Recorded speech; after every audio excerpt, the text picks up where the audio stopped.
Precioso Jesus, aos teus pés aqui estou.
Olá, sou o professor José Ribeiro Neto.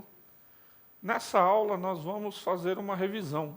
Então, se você está com alguma dúvida ainda, e se você achou que são muitas coisas, né? Que realmente são muitas coisas, também é muito complexo. Essa aula vai, então, fazer com que você entenda a importância do estudo do grego e aquilo que você precisa focar na hora de você mesmo fazer uma revisão. Então, claro, nós entendemos que são muitos materiais, são muitos conceitos novos, né? Para quem nunca teve um contato com a parte da linguística, ou para quem já esqueceu lá a própria língua portuguesa. E aí eu vou também te aconselhar a pegar uma gramática de língua portuguesa, né? Tem as gramáticas mais conceituadas, tá? Não aquelas gramáticas escolares, porque aquelas são muito fundamentais. Mas, por exemplo, o Evanildo Bechara tem uma gramática, o Segala tem uma gramática, o Sintra tem uma gramática de língua portuguesa também. Tem uma gramática do Uais, né, que se escreve Roais com H, o mesmo do dicionário Roais. Essas gramáticas mais especializadas vão fazer com que você retome algumas noções sobre língua portuguesa. E aí você vai perceber alguma coisa importante, né? Na verdade, talvez os conceitos que você acha que não entendeu do grego são conceitos que você tinha esquecido ou que nunca aprendeu da língua portuguesa. Então, ao estudar a língua portuguesa, você revê aqueles conceitos que você esqueceu ou que talvez nunca aprendeu, e aí você vai perceber que fica até mais fácil estudar o grego do Novo Testamento, depois o hebraico, até quem quiser o aramaico bíblico, né? Porque muitos conceitos são gerais, né? Falar de substantivo, de adjetivo, de verbo, de modo, voz, tempo, pessoa, né? Questão pronominal, tudo isso são nomenclaturas gerais que são usadas em qualquer língua, tá? Então, talvez você perceba que muitas dificuldades que você acha que está no grego, essas dificuldades estão no próprio entendimento da língua portuguesa. Então, pegue uma gramática dessas mais conceituadas. Eu aconselho, pega lá o Evanildo Bechara, tá? A gramática acessível, não é muito barato, mas também não é muito cara, mas você também encontra disponível aí alguns resumos, né, na própria internet, para você fazer uma revisão primeiro de língua portuguesa. Aí talvez fique mais fácil também você, quando for fazer a sua revisão desses conceitos.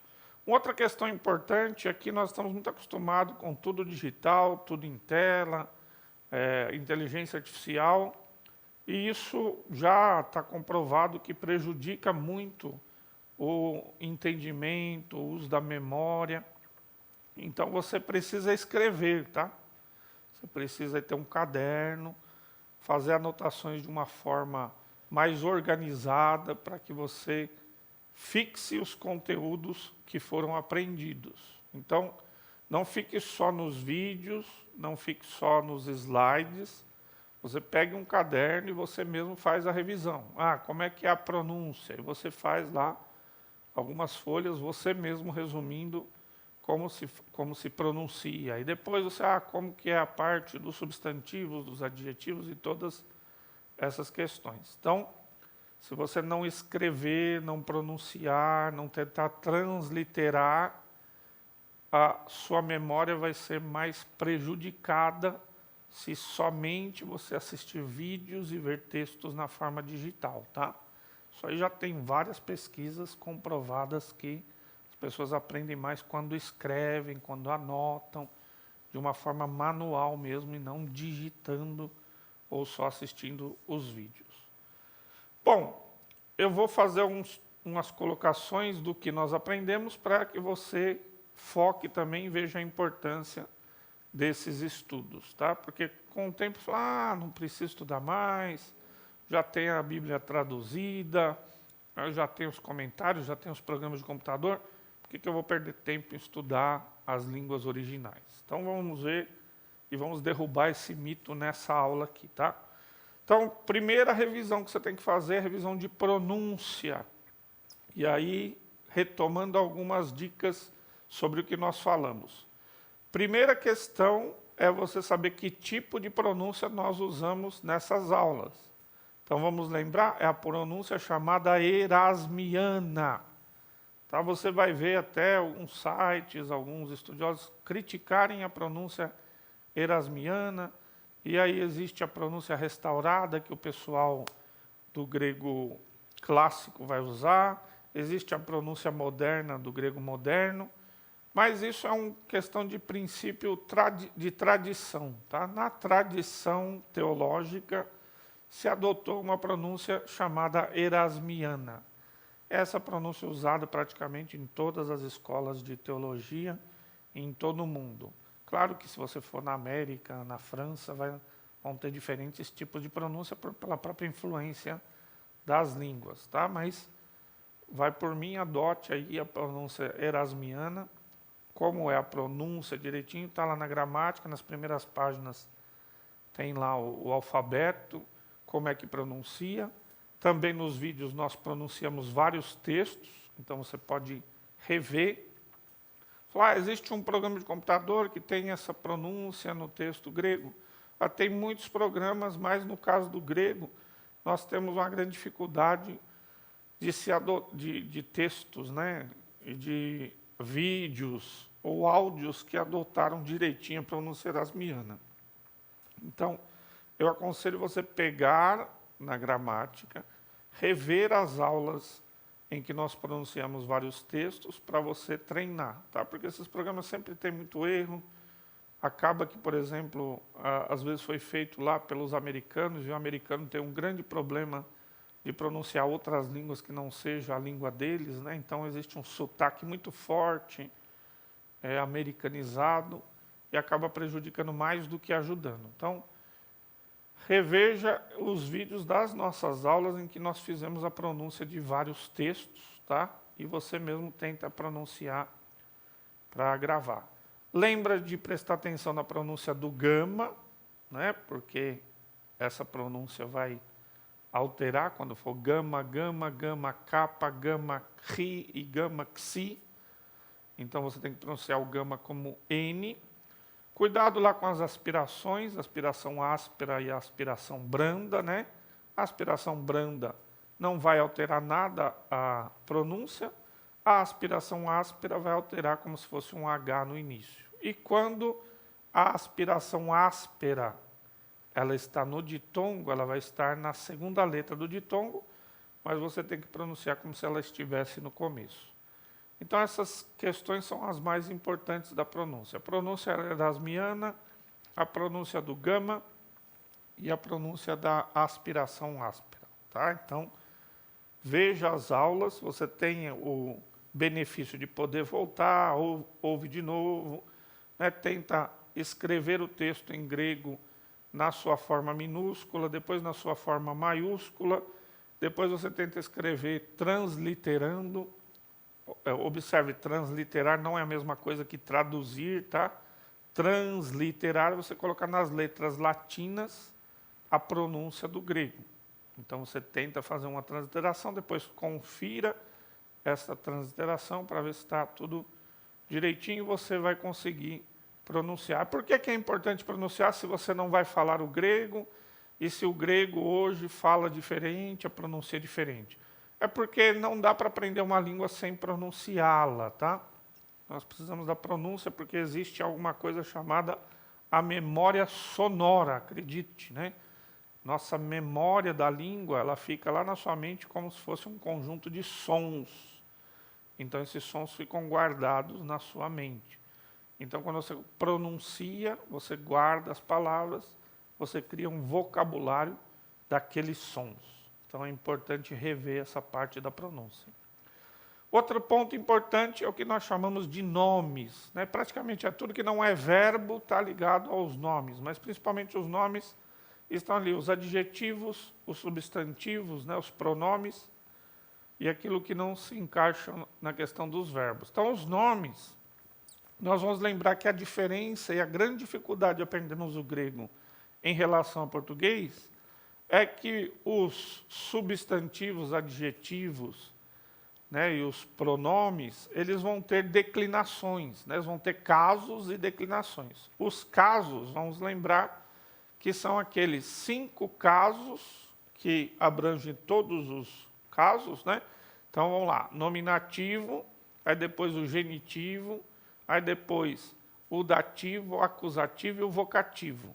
Essas são os 5 terminações de casos. E a importância desses casos é que eles vão indicar como você vai traduzir a palavra e qual é a função da palavra em uma sentença. Quando trabalhamos com uma língua que está se relacionando por meio de casos, nós chamamos essa língua de língua sintética, tá?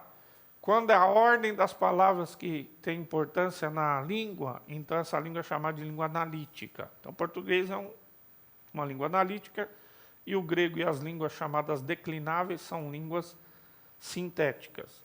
Essas línguas sintéticas, em que há uma dependência dos casos ou da terminação das palavras, elas podem mudar a ordem das palavras. E esta é a beleza do grego no Novo Testamento. Por quê? Porque o autor ele pode trabalhar estilisticamente, colocando a palavra no final, ou a palavra no meio, ou a palavra no começo, e dar as suas determinadas ênfases. Então, se o autor quer dar ênfase em uma palavra, ele põe ela no começo, mesmo que na tradução ela vai ficar no final, e vice-versa. Então, no começo ele vai dar mais ênfase, no meio nenhuma ênfase, e no final uma ênfase um pouco menor do que no começo. Ou seja, você só vai conseguir ver a ênfase do autor no grego. No português não dá para ver. Porque o português depende de sujeito, verbo e objeto. Nessa ordem, uma pouca variação. No grego não precisa. Por quê? Pela terminação do caso, eu vou saber quem é o sujeito, quem é o verbo, quem é o objeto. Então o autor brinca, vamos dizer assim, ele coloca mais ênfase onde ele quer, sem precisar alterar a ordem da palavra ou alterando a ordem da palavra. No português eu preciso manter a ordem sujeito, verbo, objeto. No grego eu não preciso manter essa ordem porque a terminação de caso vai me indicar a função da palavra na sentença. Então, quando você olha na tradução, o tradutor teve que colocar sujeito, verbo, objeto, com pequeniníssimas variações. Então, ele teve que adaptar aquilo que ele leu no grego para o português, e ele não pode alterar essa função, porque senão muda o significado. É aquela velha história de falar, o caçador matou o leão, e falar o leão matou o caçador. Eu mudo a ordem das palavras no português e mudo o significado completamente. No grego não precisa fazer isso. Mudando a ordem das palavras, a tradução fica do mesmo jeito. Ou seja, a tradução já o autor teve que adaptar esta ênfase. Então ele não consegue, é impossível na tradução manter a mesma ênfase daquilo que está no original. Tá? Então, um grande motivo, você só vai saber a ênfase que o autor quis dar em uma sentença olhando o texto no original grego. Então, essa é a questão dos casos. Aí, o que são as declinações? As declinações são os padrões pelos quais as palavras vão se encaixar. Então, nós temos primeira, segunda e terceira declinação. Então, lembrando, a segunda declinação é a mais fácil, tem menos variações. A primeira declinação é um pouquinho mais difícil, tem mais variações. E a terceira declinação é a mais complicada, porque tem muitas variações. Aí, como que você resolve isso? Bom, aprende bem a segunda declinação, depois aprende a primeira, e a terceira declinação vai mais por exceção, tá? E aí tem aquela questão do uso do artigo que vai te ajudar também na na definição lá do caso da palavra. Então, esta importância que nós falamos é uma importância exegética. Não é só ficar aprendendo sobre os casos e sobre as declinações por preciosismo, né? Preciosismo aprendemos o grego. Não, existe a importância exegética. Eu só saberei algumas questões de ênfase, de uso das palavras no original.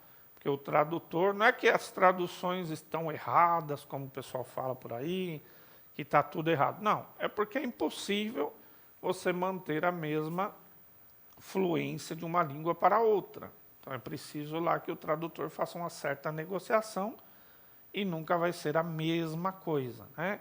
Humberto Eco tem até um livro interessante chamado Quase a Mesma Coisa. Ele está falando lá de tradução, não é um livro difícil de ler, também não sei se ainda publica, mas talvez não seja muito difícil de achar. Quase a mesma coisa de Humberto Eco, o mesmo autor do Nome da Rosa. Então ele vai falar, a tradução é quase a mesma coisa, não é a mesma coisa. E por isso temos que estudar as línguas originais, porque aí só no original nós vamos ver a ênfase do autor, o uso específico daquelas determinadas palavras que ele quis usar. Então você começa lá no estudo, pega o material didático que nós disponibilizamos, tem lá a parte de substantivos, e aí vai ter, então, os casos e as declinações dos substantivos. Aprendendo os substantivos, aí, por associação, você também vai ter as declinações e os casos dos adjetivos. Só lembrando, os adjetivos têm aquele uso especial, né? O uso atributivo, em que você vai dar uma qualidade para um determinado substantivo. E o uso predicativo, que na tradução você vai colocar o verbo ser, estar. Então, esse uso é muito importante. Depois tem o uso comparativo, né, do adjetivo, que temos na gramática ali também pelas terminações. E aí os artigos vão ajudar a você identificar os casos, porque se o artigo está antes da palavra, né, ele vai determinar ele vai concordar, na verdade, né, em gênero, número e caso com o substantivo, adjetivo, até mesmo com o verbo que ele está determinando. Então, o artigo a gente fala que é a varinha mágica do grego. Sabendo lá as declinações do artigo, você vai conseguir também saber as declinações das outras palavras por essa questão gramatical. O artigo tem que concordar em gênero, número e caso com a palavra que ele determina. Então, sabendo o gênero e número e caso do artigo, você consegue saber o gênero, número e caso da palavra que ele determina. Então, tudo isso faz parte, né, de uma forma de pensar, que a língua também é a forma de pensar. Então, vai existir ali um fundo cultural sobre esta forma de pensar do grego no Novo Testamento. E, além disso, a dificuldade está em que o grego do Novo Testamento ele se dá num ambiente semítico. Então, lá os autores que escreveram o Novo Testamento, eles não são gregos propriamente, né? Exceção de Lucas, todos os outros autores têm origem judaica. Então, eles estão pensando lá em hebraico, em aramaico, estão escrevendo em grego. Então, também isso é uma questão exegética muito importante. Precisamos saber o ambiente cultural do Novo Testamento. E aí se dá a diferença do grego no Novo Testamento com o estudo dos outros tipos de grego. Porque os outros tipos de grego, né, principalmente o que o pessoal chama de grego clássico, mas que envolve vários períodos da língua grega, ali são gregos escrevendo em grego com a mentalidade ocidental.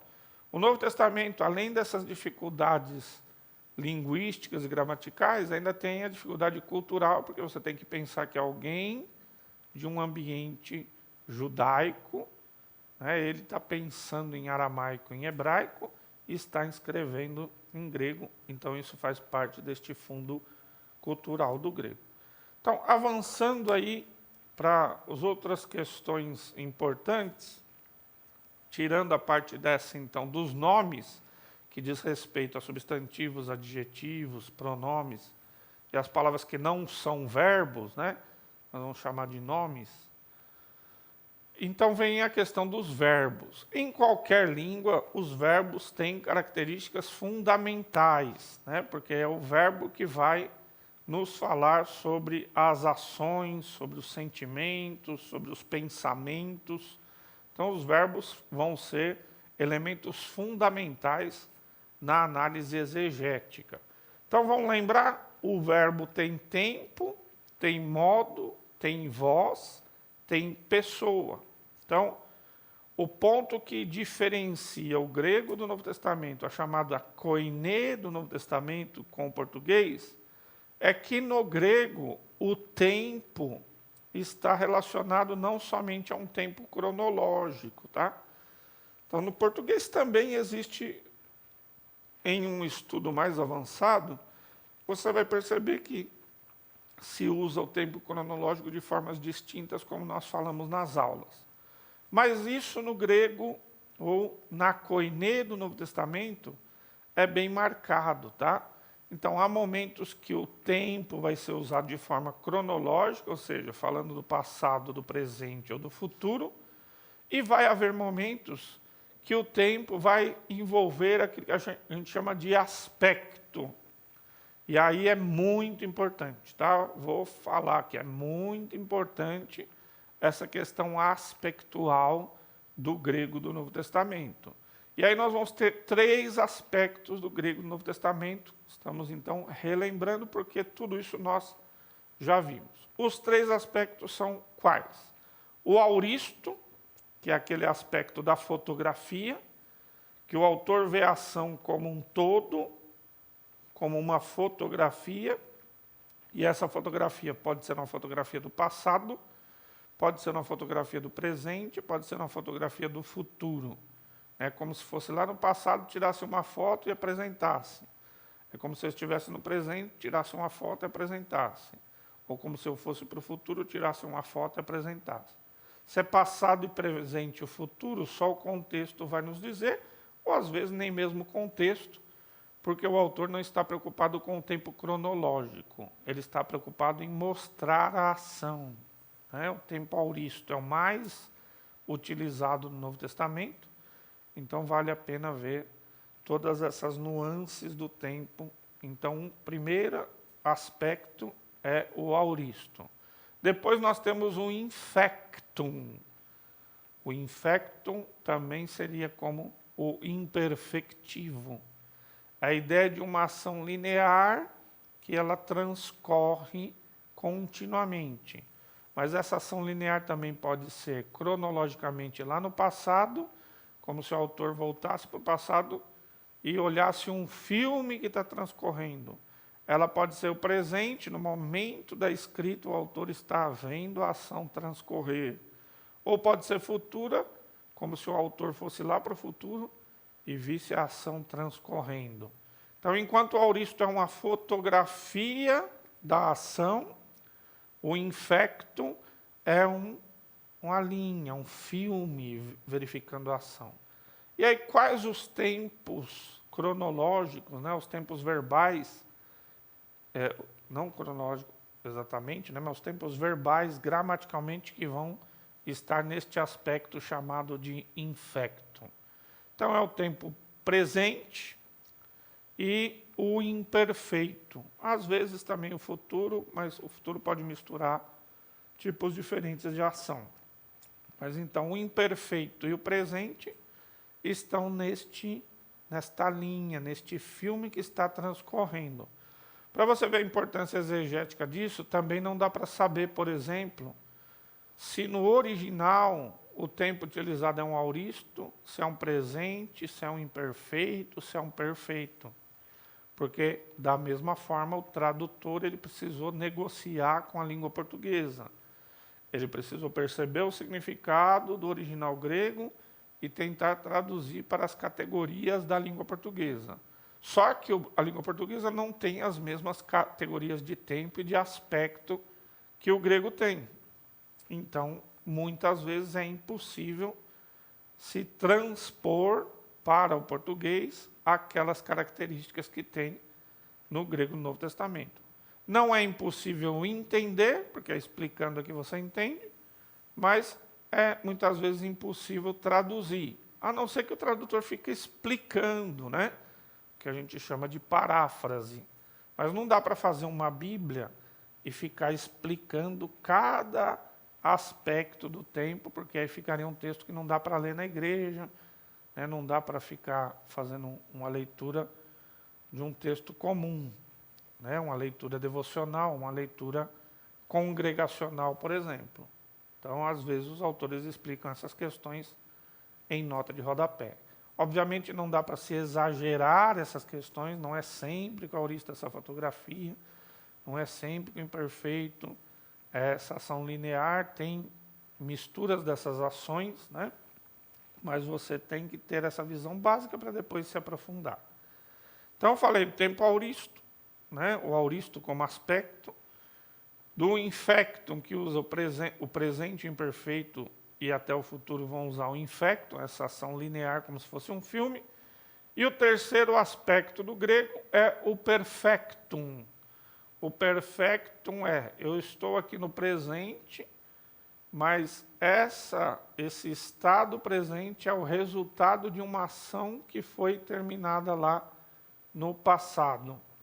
Então, o perfectum vai misturar o aspecto do auristo com o aspecto do imperfeito do presente. Então, vai misturar auristo com infectum. Isso vai ser o perfectum.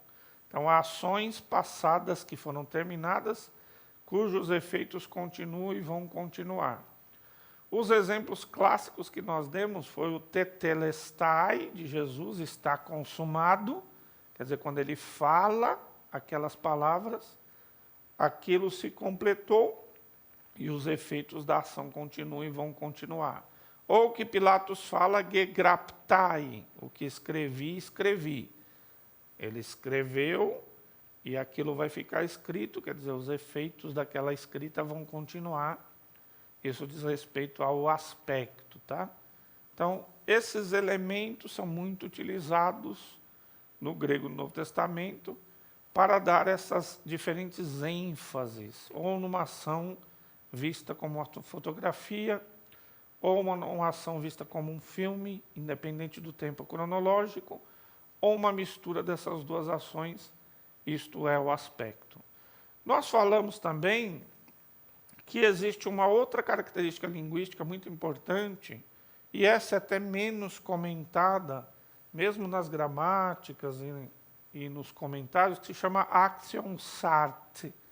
Action sart ou action sarten é um termo alemão que diz respeito às características peculiares da palavra, quando aquela palavra tem que ser estudada de uma forma separada. Ou seja, quando você estiver estudando o grego do Novo Testamento, e até tomar cuidado com muitos comentários, essas questões de tempo, modo, voz e aspecto, elas devem ser trabalhadas praticamente com cada palavra com a sua característica específica. Então, esse chamado action sart são as características específicas de cada palavra. Por exemplo, o verbo andar não tem as mesmas características do verbo amar. Né? O verbo amar tem características conceituais mais profundas, que diz respeito a um sentimento, né, muito difícil de definir. O verbo andar tem características de movimento que não tem o verbo amar. Então, quando eu vou estudar os verbos de movimento, né, no grego do Novo Testamento, então ir, andar, passear, correr, esses verbos têm características específicas que eles vão alterar também certos significados, ou vão ser usados como auxiliares na língua grega, assim como são usados também no português.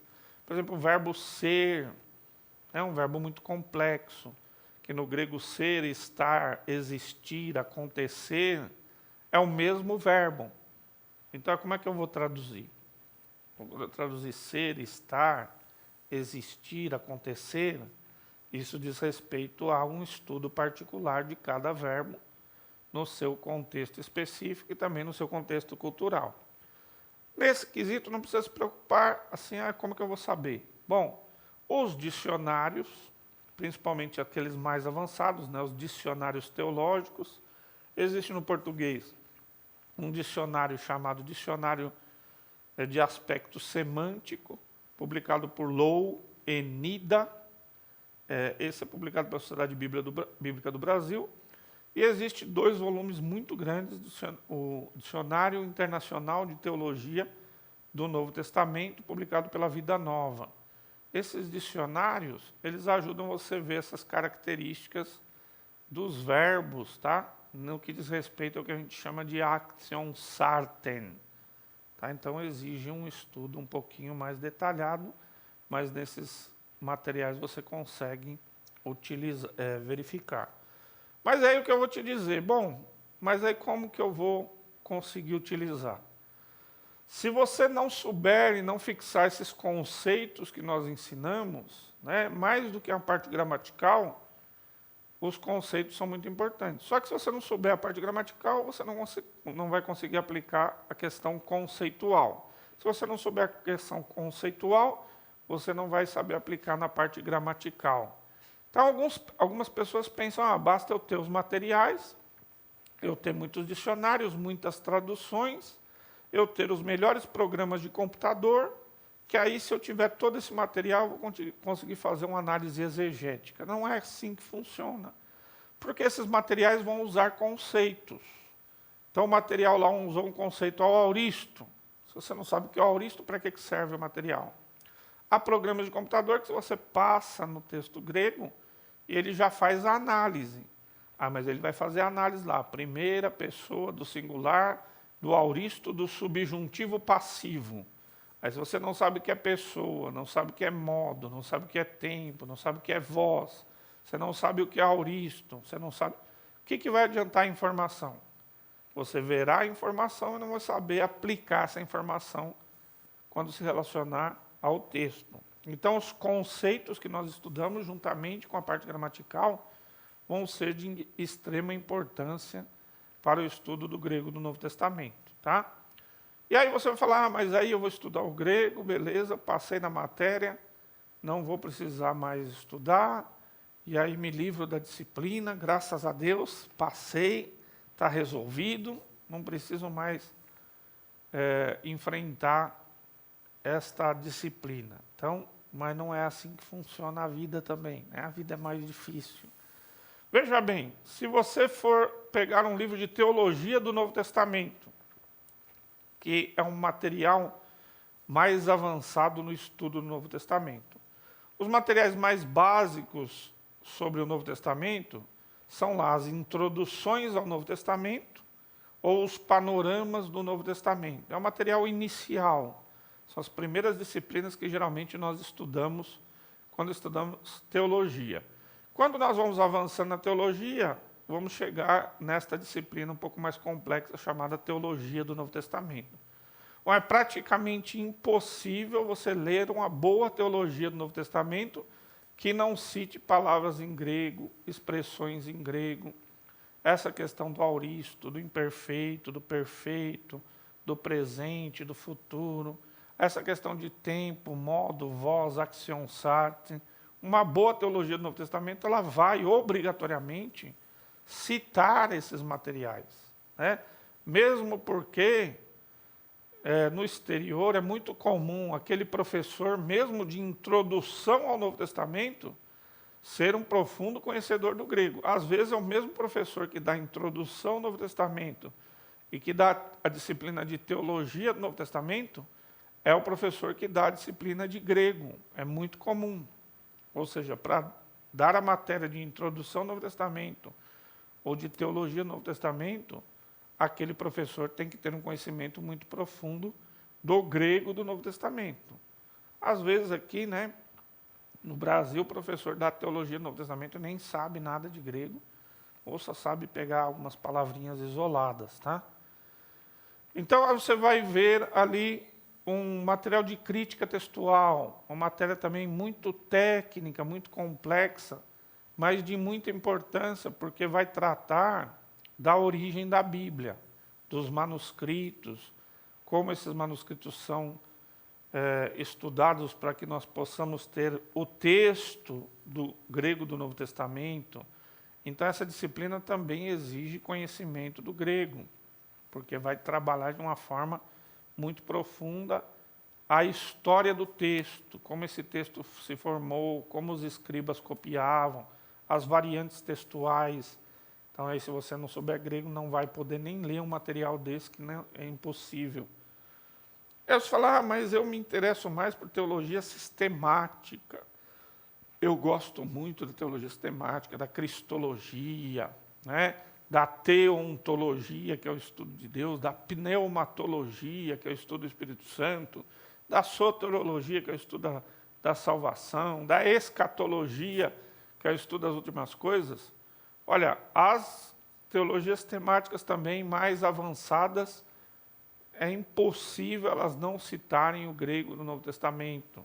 Quando vai analisar alguma palavra para se tirar alguma doutrina, seja de que linha for, calvinista, arminiana, né, seja na escatologia amilenista, pré-milenista, dispensacionalista, pós-milenista, com todas as variações, as teologias temáticas também mais profundas, elas vão citar palavras em grego, vão citar conceitos, vão falar de auristo, de imperfeito, de aspecto, de tempo, modo, voz, de declinações, de casos. As grandes discussões a respeito de algumas doutrinas, por exemplo, estão no uso do genitivo, ou no uso do dativo. Muitas discussões teológicas profundas estão no uso do auristo. Algumas doutrinas, até discussões muito avançadas sobre doutrinas bíblicas, estão no uso do perfeito, do imperfeito, do modo, tempo, voz, aspecto, action sart. Então, esses temas vão ser discutidos também na teologia sistemática. Aí você vai falar, mas eu sou pregador, eu gosto de pregar, eu gosto muito de homilética. Mas qualquer manual de homilética também, mais avançado, vai te falar para fazer uma análise exegética. Vai te falar sobre, por exemplo, o sermão expositivo. E aí vai te ensinar o seguinte, você não tem como fazer um sermão expositivo sem consultar os textos originais, sem consultar lá o grego. Você não vai conseguir fazer uma pregação expositiva, ou seja, a homilética também vai precisar do grego. Eu gosto de hermenêutica, de interpretação. Como é que você vai fazer uma interpretação no português? Você vai cometer muitos desvios, muitos erros de entendimento, porque aqueles conceitos no português são muito diferentes do que aqueles conceitos que estão no original. Então vai exigir também uma dependência a respeito da língua original.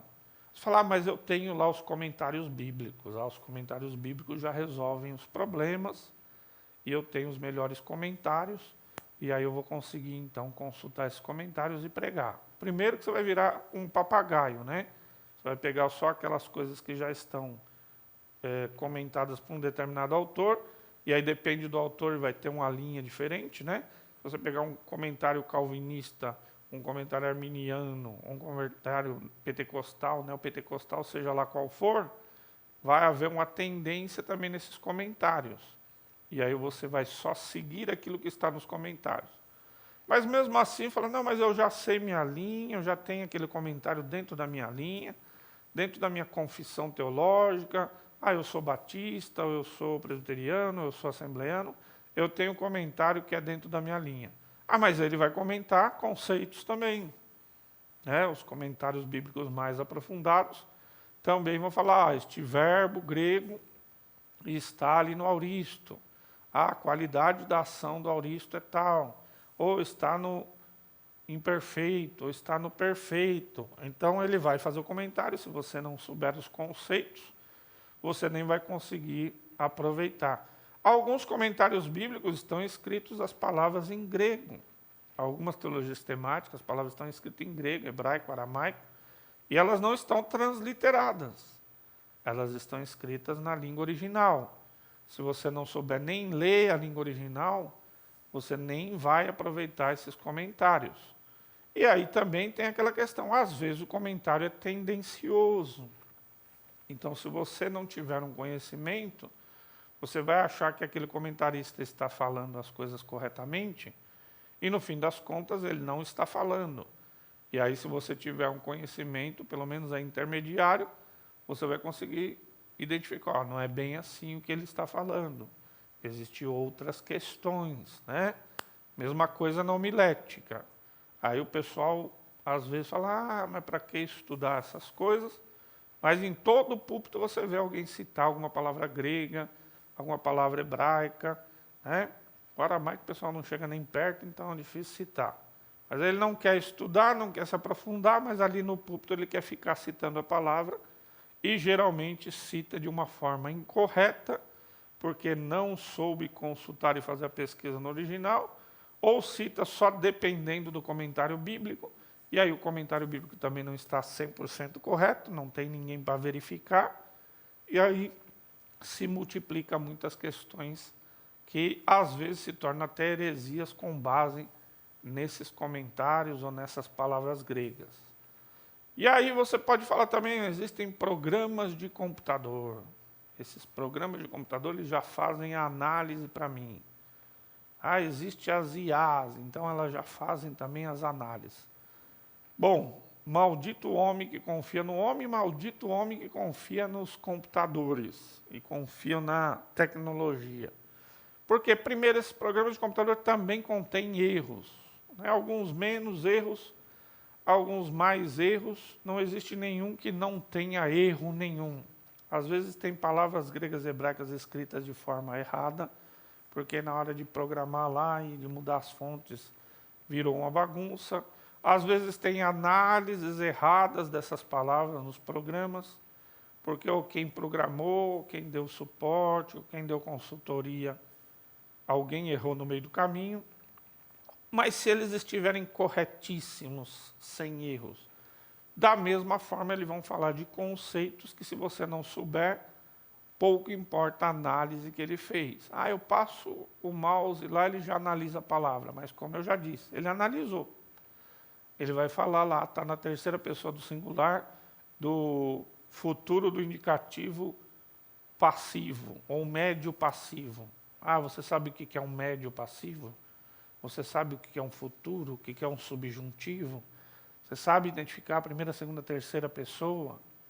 Então, as análises que essas ferramentas fazem, elas podem ser até precisas, mas elas dependem do seu entendimento dos conceitos. Falar, mas eu coloco lá na IA e peço para fazer análise, ele já faz análise para mim.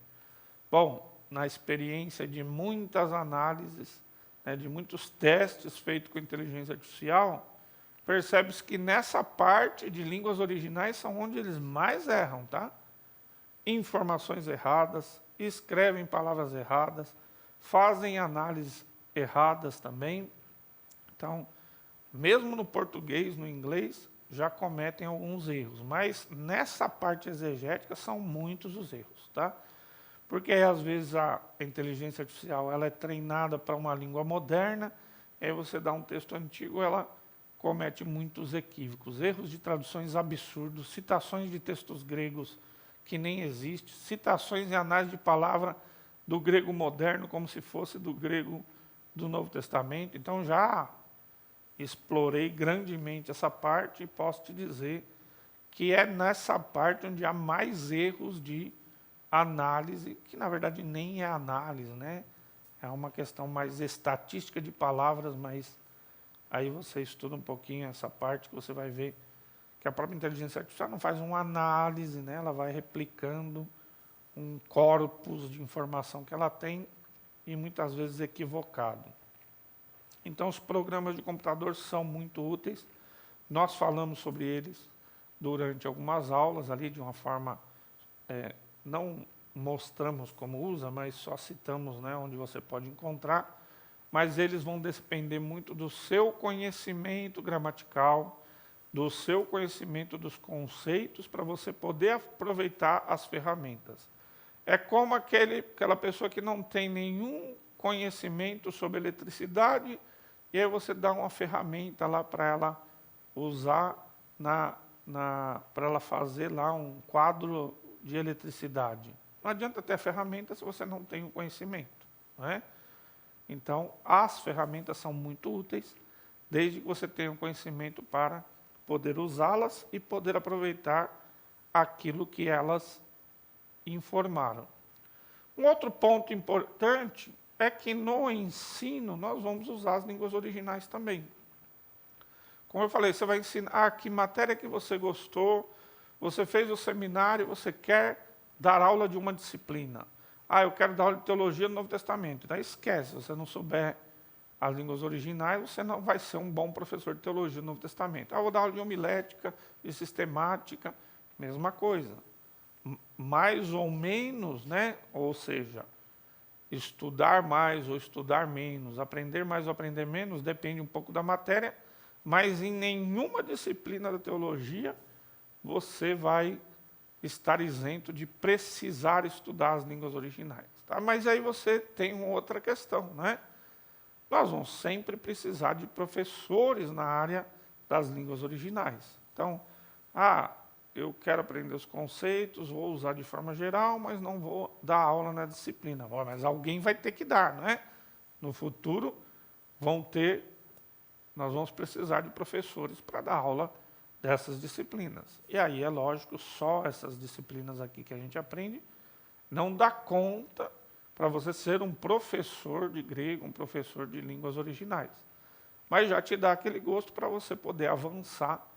Então, é muito importante termos novos professores também, novas pessoas para dar aula, e professores capacitados nessas áreas, por exemplo, crítica textual. É impossível alguém dar aula de crítica textual falar da origem do Novo Testamento, da origem da Bíblia, sem saber o original grego. Também será um muito mau professor de teologia do Novo Testamento se ele não estiver estudando profundamente, né, pelo menos num nível intermediário, o grego do Novo Testamento. Então, esses pontos são muito importantes. Nós vamos entrar agora em alguns outros pontos para você ver a importância aí do estudo do grego do Novo Testamento. Então, vamos ver aí alguns outros pontos importantes. Veja, existe uma questão chega a ser até um pouco cômica, quando a gente fala de traduções da Bíblia, por exemplo. Vez ou outra sai uma nova tradução da Bíblia. Aí o que acontece? Né? De uma forma um pouco cômica.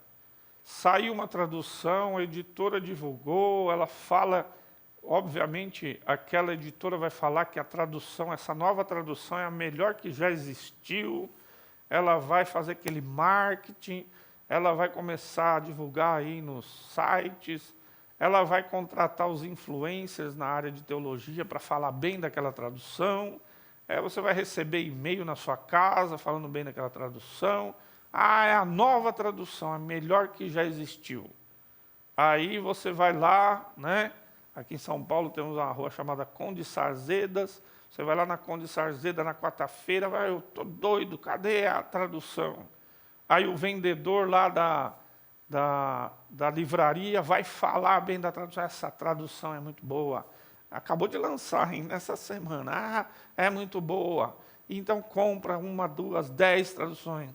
Aí você vai como pastor, no domingo você já vai usar a tradução para pregar na sua igreja, e você também como pastor falar, essa tradução é demais.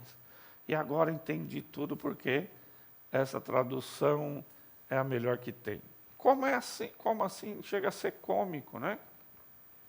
Pessoas provavelmente se fizeram muito bem aquela tradução, demoraram quase 10 anos para fazê-la.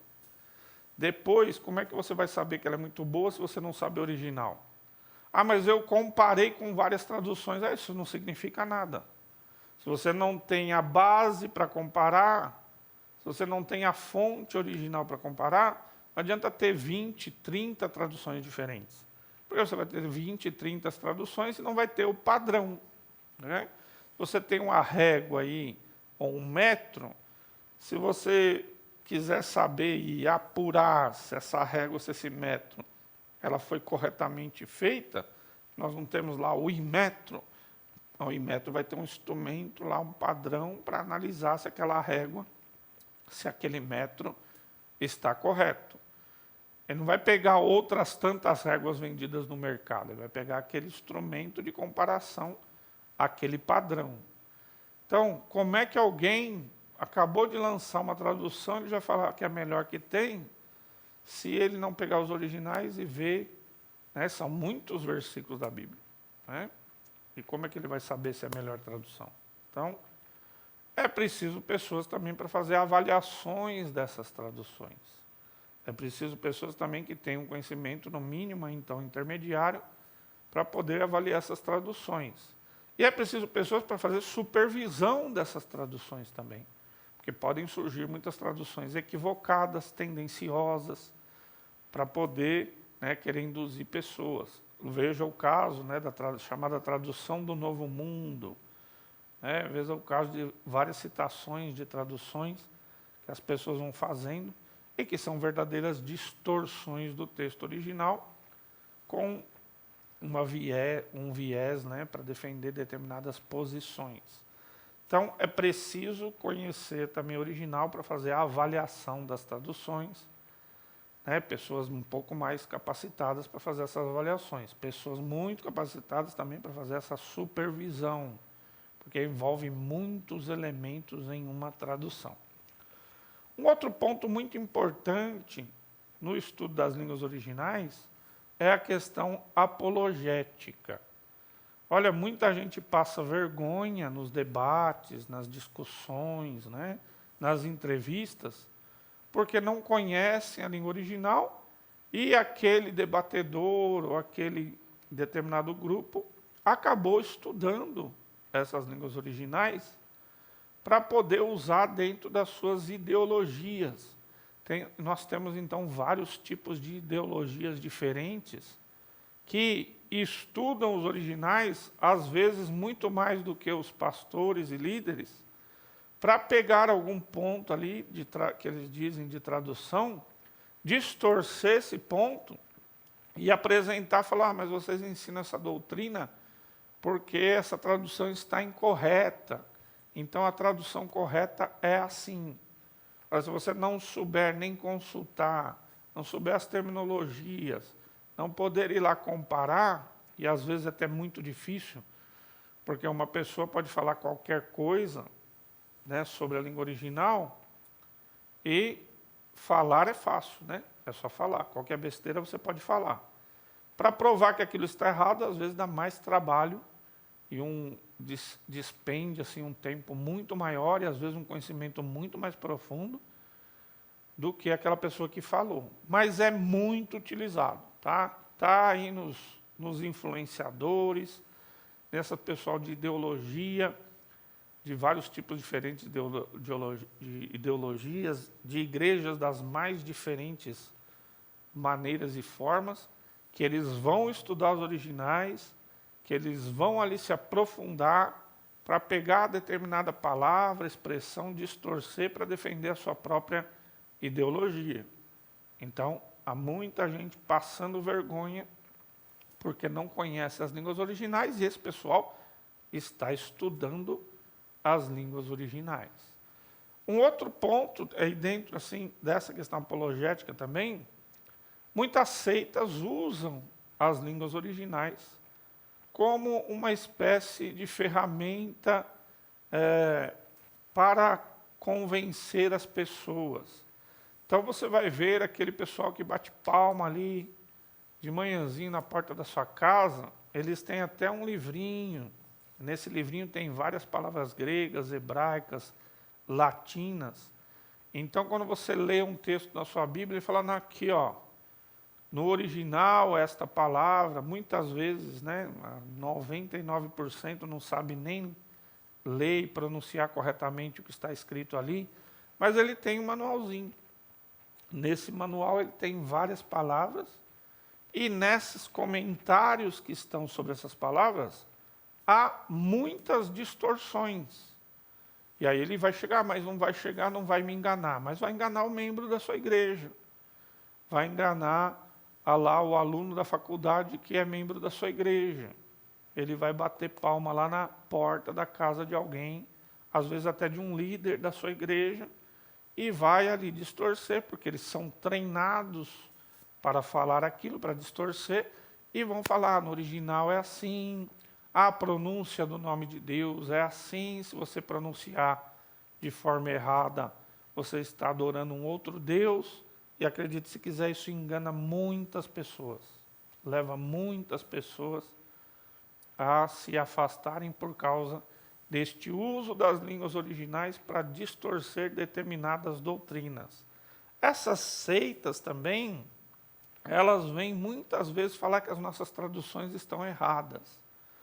E aí elas vão usar até um artifício assim, ó, nós cremos na Bíblia, desde que a tradução esteja correta. Aí você fala para mim, mas qual que é a tradução correta? É a tradução deles. Ou é a análise que eles fazem daqueles textos. Ou ele vai dizer para você, não, mas no original é diferente. Agora imagine um membro da sua igreja, imagine um obreiro da sua igreja, até mesmo um pastor que nunca estudou para questionar isso. E aí vai falar, está no original, quem é que vai falar? Quem que vai questionar? Quem é que vai consultar o original? Né? Quem que vai verificar se é realmente daquele jeito? Então, esses grupos usam muito, né, dessa questão dos originais para enganar as pessoas. Né? Isso está nesses influenciadores, nesses vídeos, né, das várias redes sociais. Então, sempre vai chegar um membro para você e falar, o fulano falou que é assim, pastor. Que no original a tradução é diferente. Né? E aí, como é que você vai responder? Como é que você vai questionar se você não tem nenhum conhecimento a respeito das línguas originais?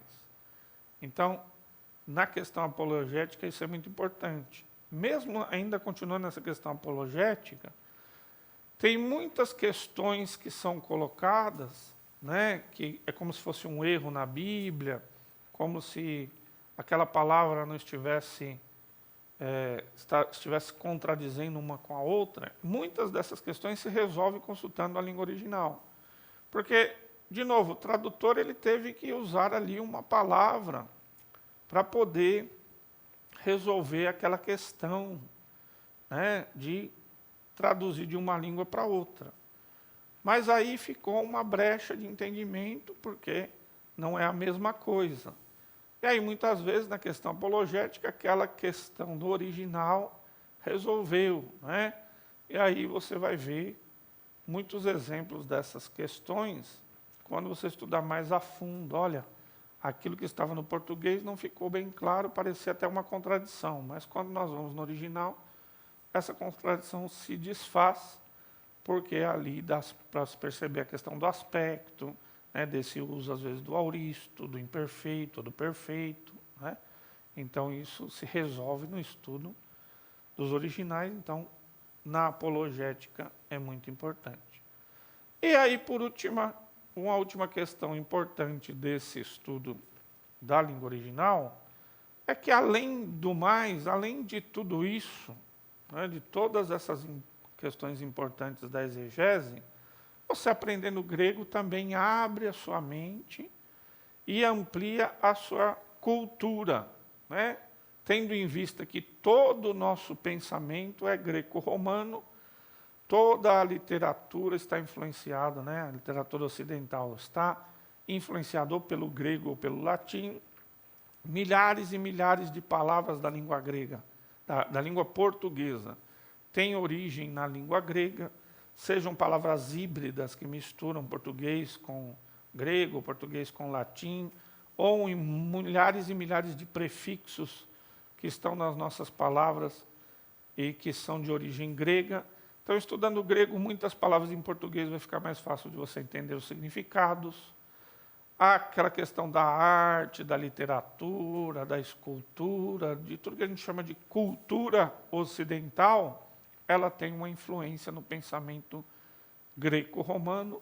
Então, também, o estudar o grego vai te abrir. Claro que o grego koiné, né, a koiné do Novo Testamento está ali bem específica para o estudo teológico, mas do grego do Novo Testamento fica mais fácil também você ir para o grego chamado ático, né, o clássico, e também para entender o grego moderno tem muitas e muitas e muitas palavras que elas se fixaram com base no chamado grego helenístico, tanto que o grego moderno é chamado de neo-helênico. Este neo-helênico é o mesmo que koiné, tá? A koiné que se falava nos primeiros 100 anos ali do primeiro século, ela vem desde do 330 a.C. e vai até 330 depois de Cristo. Então ela influenciou o pensamento romano, influenciou o pensamento grego, o pensamento bizantino, o pensamento até árabe depois, né, medieval. Então, em termos culturais também você vai crescer muito aprendendo o grego do Novo Testamento, e a partir do grego do Novo Testamento, esse ambiente cultural chamado a cultura ocidental. Então, esses e outros tantos motivos são importantes para você estudar o grego do Novo Testamento. Mas lembre-se o seguinte, para você aprender, não basta só assistir esses vídeos, né, não basta só assistir às aulas, você precisa fazer os exercícios, você precisa pegar lá o caderno, consultar a gramática, né? Consultar outras gramáticas também que nós citamos no decorrer do curso, e aí você vai fixar e ter um conhecimento maior para o uso e para o serviço no reino de Deus. Então nós terminamos por aqui. Aqueles que se interessarem, quero me aprofundar nessa área, quero estudar mais, num nível mais intermediário, também você pode nos procurar para avançarmos nesse estudo. Muito obrigado pela paciência e que você se dedique para poder servir melhor no reino de Deus. Tchau e até mais.